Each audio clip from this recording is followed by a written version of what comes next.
Hi guys, welcome to my channel zero oil cooking. So ಇವತ್ತು ನಾವು heavy rich ಆಗಿರುವಂಥ protein content ಇರುವಂಥ soya chunks ಗ್ರೇವಿನ ಯಾವ ಥರ ಮಾಡೋದು ಅಂತ ನೋಡ್ಕೊಳ್ಳೋಣ ಬನ್ನಿ.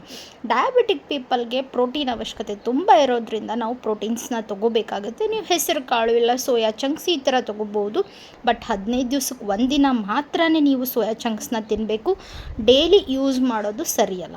ಸೊ ಫಸ್ಟಿಗೆ ನಾನೇನು ಮಾಡ್ತಾಯಿದ್ದೀನಿ ಅಂದರೆ ಬಿಸಿನೀರು ಕಾಯಿಸ್ಕೊಂಡ್ಬಿಟ್ಟು ಅದರಲ್ಲಿ ಸೋಯಾ ಚಂಕ್ಸ್ನ ಹಾಕಿ ಸೋಕ್ ಮಾಡೋಕ್ಕಿಟ್ಟಿದ್ದೀನಿ. ಸೊ ಗ್ರೇವಿಗೆ ಬೇಕಾಗಿರುವಂಥ ಮಸಾಲೆನ ರೆಡಿ ಮಾಡ್ಕೊತಾ ಇದ್ದೀನಿ. ಇದರಲ್ಲಿ ತೆಂಗಿನಕಾಯಿ, ಚಟ್ನಿ ಕಡಲೆ, ಮೆಣಸಿನ್ಕಾಯಿ, ಬೆಳ್ಳುಳ್ಳಿ ಮತ್ತು ಜೀರಿಗೆನ ಹಾಕಿ ರುಬ್ಕೊಂಡಿದ್ದೀನಿ. ಸೊ ಅದಾದಮೇಲೆ ಸೋಯಾ ಚಂಕ್ಸ್ನೆಲ್ಲ ಸ್ಕ್ವೀಸ್ ಮಾಡಿಕೊಂಡು ಒಂದು ತಟ್ಟೆಗೆ ತೆಗೆದಿಟ್ಕೊತಾ ಇದ್ದೀನಿ. ಒಂಚೂರು ನೀರು ಇಲ್ಲದೆ ಇರೋ ಥರ ಸೋಯಾ ಚಂಕ್ಸ್ನ ನೀವು ಸ್ಕ್ವೀಸ್ ಮಾಡಿ ಇಟ್ಕೋಬೇಕು. ನಾನು ನೋಡಿ ತಟ್ಟೆಗೆ ಹಾಕೋ ತಟ್ಟೆಯಲ್ಲೇ ಸ್ಕ್ವೀಸ್ ಮಾಡ್ತಾಯಿದ್ದೀನಿ ಮರೆತುಬಿಟ್ಟು. ಮತ್ತು ಆಮೇಲೆ ನೆನಪಾಯಿತು, ಈ ಥರ ಮಾಡ್ತಾಯಿದ್ದೀನಲ್ಲ ಅಂತ ಮತ್ತೆ ಕರೆಕ್ಟಾಗಿ ತಟ್ಟೆಗೆಲ್ಲ ತೆಗೆದಿಟ್ಕೊಂಡೆ. ಆಮೇಲೆ ಒಂದು ಪಾತ್ರೆ ಅಂದರೆ ಅದರಲ್ಲಿ ಮೊಸರು ತೊಗೊಳ್ಳಿ. 1 ಕಪ್ ಆಗುವಷ್ಟು ಮೊಸರು, ಅದಕ್ಕೆ 2 ಟೀ ಸ್ಪೂನ್ ಆಗುವಷ್ಟು ಅಚ್ಚ ಖಾರದ ಪುಡಿ, 1 ಟೀ ಸ್ಪೂನ್ ಗರಂ ಮಸಾಲ ಮತ್ತು ಅರ್ಧ ಟೀ ಸ್ಪೂನ್ ಆಗುವಷ್ಟು ಜೀರಿಗೆ ಪುಡಿ ಮತ್ತು 1 ಟೀ ಸ್ಪೂನು ನೀವು ಧನಿಯಾ ಪುಡಿನ ಹಾಕ್ಕೊಳ್ಳಿ. ಮತ್ತು ಚಿಟಿಕೆ ಅಷ್ಟು ಸ್ವಲ್ಪ ಉಪ್ಪನ್ನು ಸೇರಿಸ್ಕೊಳ್ಳಿ. ಇಲ್ಲ ಮೊದಲೇ ಕೂಡ ನೀವು ಇದಕ್ಕೆ ಸೇರಿಸ್ಕೊಂಡಿದ್ರೆ ಚಟ್ನಿಗೆ ಸೇರಿಸ್ಕೊಳ್ಳೋಕೆ ಹೋಗಬೇಡಿ. ನಾನು 2ರಲ್ಲಿ 1 ಈ ಥರ ನೋಡಿ ಬ್ಯಾಲೆನ್ಸ್ ಮಾಡಿಕೊಂಡು ನೀವು ರುಚಿಗೆ ತಕ್ಕಷ್ಟು ಉಪ್ಪನ್ನು ಹಾಕ್ಕೊಳ್ಳಿ. ಸೊ ಈ ಸೋಯಾ ಚಂಕ್ಸ್ನ ಎಲ್ಲನೂ ಅದಕ್ಕೆ ಹಾಕಿಬಿಟ್ಟು ಚೆನ್ನಾಗಿ ಒಂದು 15 to 20 ಮಿನಿಟ್ಸ್ ಅದೇನಾಗಬೇಕಂದ್ರೆ ಊರ್ಕೋಬೇಕು ಚೆನ್ನಾಗಿ. ಆ ಸೋಯಾ ಚಂಕ್ಸಲ್ಲಿ ಮಸಾಲೆ ಎಲ್ಲ ಊರ್ಕೋಬೇಕು. ಆ ಥರ ಎತ್ತಿಟ್ಕೊಳ್ಳಿ. ಮೀನ್ ವೈಲ್ ನನಗೆ ಹೆಲ್ಪ್ ಮಾಡೋಕ್ಕಂತ ನಮ್ಮ ಅತ್ತೆ ಪಾಪ ಎಲ್ಲ ತರಕಾರಿ ಕಟ್ ಮಾಡಿಕೊಡ್ತೀನಿ ಕೊಡು ನಾನು ಅಂತ ಅಂದರು. ಸೊ ಅವರೆಲ್ಲ ನನಗೆ ಈರುಳ್ಳಿ, ಬೆಳ್ಳುಳ್ಳಿ ಮತ್ತು ಕರಿಬೇವು, ಟೊಮ್ಯಾಟೋನ ಎಲ್ಲ ಕಟ್ ಮಾಡಿಕೊಟ್ರು. ಸರಿ ಅಂತ ನಾವಿಬ್ಬರು ಸೇರಿ ಅಡುಗೆನ ಸ್ಟಾರ್ಟ್ ಮಾಡಿದ್ವಿ. ಒಂದು ಪಾತ್ರೆಗೆ ಬಿಸಿ ಮಾಡಿಬಿಟ್ಟು ಅದಕ್ಕೆ ಬೇಕಾಗಿರುವಂಥ ಇಂಗ್ರೀಡಿಯೆಂಟ್ಸ್, ಒಗ್ಗರಣೆ ಐಟಮ್ಸ್ಗಳನ್ನ ಒಂದೊಂದೇ ಚಟಪಟ ಅನ್ನಬೇಕು. ಚಟಪಟ ಅಂದಮೇಲೆ ಒಂದೊಂದೇ ಐಟಮ್ಸ್ಗಳನ್ನ ಆ್ಯಡ್ ಮಾಡ್ಕೊತಾ ಇದ್ದೀನಿ. ಜೊತೆಗೆ ನಾನಿಲ್ಲಿ ಈರುಳ್ಳಿನ ಹಾಕಿ ಚೆನ್ನಾಗಿ ಈರುಳ್ಳಿನ ಬೇಯಿಸ್ಕೊತಾ ಇದ್ದೀನಿ. ಈರುಳ್ಳಿನೇ ನೀರು ಬಿಡುತ್ತೆ, ಸ್ವಲ್ಪ ಬೇಯೋಕ್ಕೆ ನೀವು ಕೂಡ ಇಲ್ಲಿ ನೀರನ್ನ ಹಾಕಿ.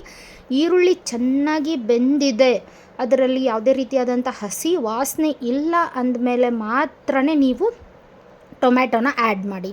ಸೊ ಈ ಸೋಯಾ ಚಂಕ್ಸ್ನ ಯಾಕೆ ತಿನ್ನಬೇಕು ಡಯಾಬಿಟಿಕ್ ಪೀಪಲ್ಲು? ಮೇನ್ ರೀಸನ್ ಏನಪ್ಪ ಅಂದರೆ ಇದರಲ್ಲಿ ಲೋ ಗ್ಲೈಸೆಮಿಕ್ ಇಂಡೆಕ್ಸ್ ಇರುತ್ತೆ. ಇದು ಡಯಾಬಿಟಿಕ್ ಪೀಪಲ್ಗೆ ತುಂಬ ಒಳ್ಳೆಯದು.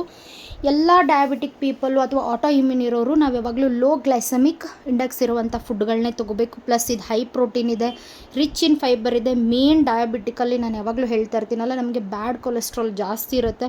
ಸೊ ಅದನ್ನು ಇದು ಕಡಿಮೆ ಮಾಡೋಕ್ಕೆ ನಮಗೆ ಹೆಲ್ಪ್ ಮಾಡುತ್ತೆ. ನಾವು ಯಾವಾಗಲೂ ಡಯಾಬಿಟಿಕ್ ಪೀಪಲ್ ಚೂಸ್ ಮಾಡಬೇಕಾಗಿರೋ ಫುಡ್ ಯಾವ ಥರ ಇರಬೇಕಂದ್ರೆ ಲೋ ಗ್ಲೈಸೆಮಿಕ್ ಕ್ವಾಂಟಿಟಿ ಇರಬೇಕು.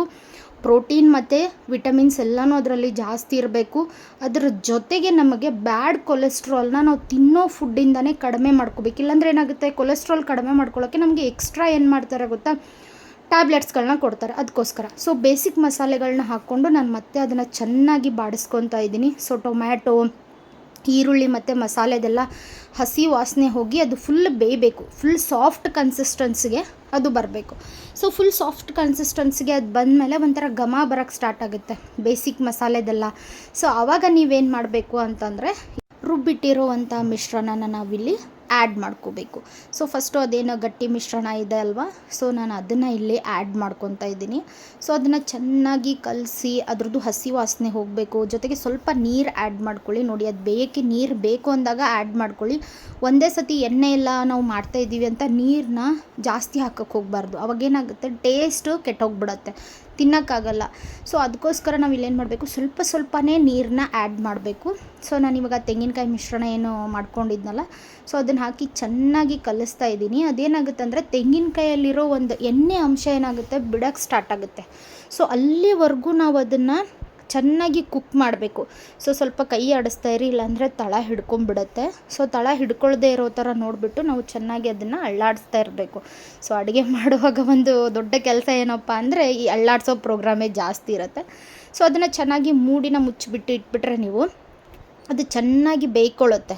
ಸೊ ಬೆಂದ ಮೇಲೆ ನೀವೇನು ಮಾಡಬೇಕು ಅಂದರೆ ನಿಮಗೆ ಯಾವ ಲಿಕ್ವಿಡ್ ಕನ್ಸಿಸ್ಟೆನ್ಸಿ ಬೇಕು ಕರಿ, ಸೊ ಆ ಕರಿ ಲಿಕ್ವಿಡ್ ಕನ್ಸಿಸ್ಟೆನ್ಸಿಗೆ ಬೇಕಾಗಿರುವಂಥ ನೀರನ್ನು ಹಾಕಿ ಮತ್ತು ಚೆನ್ನಾಗಿ ಬೇಯಿಸ್ಕೊಳ್ಳಿ. ಒಂದು 20 ಮಿನಿಟ್ಸ್ ಆದರೂ ಬೇಯಿಸ್ಬೇಕಾಗುತ್ತೆ ಮ್ಯಾಕ್ಸಿಮಮ್. ಅಂದರೆ ಅದು ಹೇಳಿದ್ನಲ್ಲ ನಾನು ತೆಂಗಿನಕಾಯಲ್ಲಿರೋ ಎಣ್ಣೆ ಬಿಡಬೇಕಂತ ಎಲ್ಲ ನೋಡಿ ಎಣ್ಣೆ ಬಿಟ್ಟಿದೆ, ಅದು ತೆಂಗಿನಕಾಯಲ್ಲಿರೋದು. ಎಣ್ಣೆ ಹಾಕೋ ಅವಶ್ಯಕತೆನೇ ಇಲ್ಲ. ನಾವೇನು ತಿನ್ನೋ ಫುಡ್ ಇರುತ್ತೆ ಅದರಲ್ಲೇ ನಮ್ಗೆ ಆಲ್ಮೋಸ್ಟ್ ಗುಡ್ ಕೊಲೆಸ್ಟ್ರಾಲ್ ಸಿಕ್ಬಿಡುತ್ತೆ. ಸೊ ಹೀಗಾಗಿ ನಾವು ರಿಫೈನ್ಡ್ ಆಯಿಲ್ ಯೂಸ್ ಮಾಡುವಂಥ ಅವಶ್ಯಕತೆನೇ ಇಲ್ಲ. ಸೊ ಇವಾಗ ನಾನು ಅದು ಹಾಕಿರೋ ಅಥವಾ ಮ್ಯಾಗ್ನೆಟೈಸ್ ಮಾಡಿರುವಂಥ ಸೋಯಾ ಚಂಕ್ಸ್ನ ಇದಕ್ಕೆ ಆ್ಯಡ್ ಮಾಡ್ಕೊತಾ ಇದ್ದೀನಿ. ಸೊ ಆ್ಯಡ್ ಮಾಡಿಕೊಂಡು ಇಲ್ಲಿಯೂ ಅಗೇನ್ ನೀವು 15 ಮಿನಿಟ್ಸು ಬೇಯಿಸ್ಕೋಬೇಕು. ನೀವೇನಾದರೂ ಹೈ ಫ್ಲೇಮಲ್ಲಿ ಬೇಯಿಸ್ಕೊತಾ ಇದ್ದೀರಾ ಅಂತಂದರೆ 10 ಮಿನಿಟ್ಸ್ ಇಲ್ಲ 7 ಮಿನಿಟ್ಸ್ ಓಕೆ. ಸೊ ನಾನು ಯಾವಾಗಲೂ ಸಿಮ್ಮನ್ನು ಕಮ್ಮಿ ಇಟ್ಟಿರ್ತೀನಿ, ಯಾಕಂದರೆ ತಳ ಹಿಡಿಬಾರ್ದು ಅನ್ನೋ ರೀಸನ್ಗೆ. ಸೊ ಅದಕ್ಕೋಸ್ಕರ ನನಗೆ ಸ್ವಲ್ಪ ಅಡುಗೆ ಲೆಂತ್ ಜಾಸ್ತಿ ಅನಿಸುತ್ತೆ. ಸೊ 20 ಮಿನಿಟ್ಸ್ ನಾನು ಇಲ್ಲಿ ಇದು ಮಾಡ್ತಾಯಿದ್ದೀನಿ. ಸೊ ಅದನ್ನ ಸೈಡ್ಗೆ ಇಟ್ಬಿಟ್ಟು ಇದ್ರ ಜೊತೆ ನೆಂಚ್ಕೊಳ್ಳೋಕ್ಕೆ ಚಪಾತಿನೂ ಮಾಡೋಣ ಅಂತ ಅದು ಕೂಡ ಸ್ಟಾರ್ಟ್ ಮಾಡಿದೆ. ಸೊ ಇವಾಗ ನೋಡ್ಬೋದು ನೀವು ಚೆನ್ನಾಗಿ ಬೆಂದ ಮೇಲೆ ಯಾವ ರೀತಿ ಆಗಿದೆ ಅಂತ. ಸೊ ಇದಕ್ಕೆ ಸೈಡ್ಗೆ ನೀವು ಈರುಳ್ಳಿ ಕೂಡ ತಿನ್ಬೋದು, ಇಲ್ಲ ನಿಮ್ಮ ಚಾಯ್ಸ್ನ ನೀವು ಅದನ್ನು ಚೂಸ್ ಮಾಡ್ಕೋಬೋದು. ಇದೇ ಥರ ಹೆಲ್ದಿ ರೆಸಿಪಿಗಾಗಿ ನನ್ನ ಚಾನಲ್ನ ಸಬ್ಸ್ಕ್ರೈಬ್ ಮಾಡೋದನ್ನ ಮರಿಬೇಡಿ. Thank you so much. Love you. Bye all.